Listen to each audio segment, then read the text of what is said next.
السلام عليكم، نتمنى تكونوا بخير وعلى خير. مرحبا بكم في فيديو جديد في القناه. اليوم غنحضر معكم الدجاج محمر. اول حاجه الدجاج نغسلوه مزيان بالسكنجبير والحامض والى اخره، وكنخليه من الاحسن يبات ليله كامله.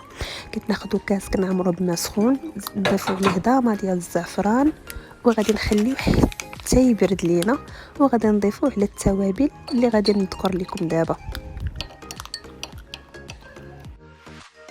غنحتاجو المعلقه كبيره ديال السكنجبير، معلقه كبيره ديال الخرقوم، معلقه صغيره ديال الابزار.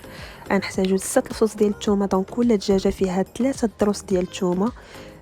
عندنا الهريسه والبسيبيسه. وبعد ما كيبرد لينا هذاك الكاس اللي فيه الزعفران كنضيفوه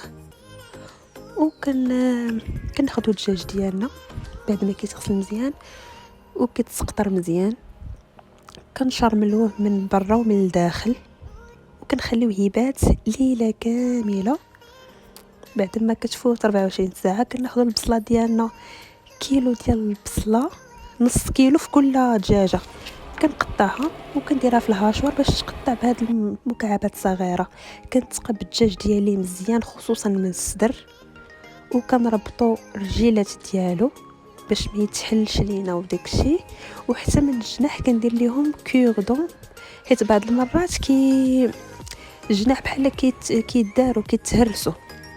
كندير قزبور ومعدنوس ربطه، كندير السمن، زيت الزيتون وزيت المائده، وكندير الماء الكافي يكون دافي. انا على الاقل كندير اطرو ديال الماء يكون دافي بعد ما كتشحر لنا من طبيعه الحال الدجاج صافي. وكنخليه نار متوسطه. كناخذوا البصله المتبقيه من 2 كيلو، كنضيف ليها صوص صوجه، كنضيف الهريسه، الابزار، كنضيف الخرقوم، السكنجبير، البسيبيسه، شويه ديال التحميره، وكندير في ضامه ديال البنه عاوتاني، زيت زيتون وزيت المائده.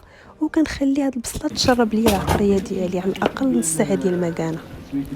بعد ما كيطيب الدجاج ديالكم كتحيدوه، كتضيفوا ديك البصله كتخليوها تقريبا حتى كطيب نص طيبه، وكتضيفوا الكبده، الحامض مصير، الزيتون وزيت الزيتون. كتبقاو واقفين حداه حتى كتولي التغميره ديالكم بحال هكا، وهذاك الزيت ديال التغميره كدهنوا به الدجاج ديالكم وكيدخل الفران، وكتذوقوه بالهريسه وبصحه وراحه.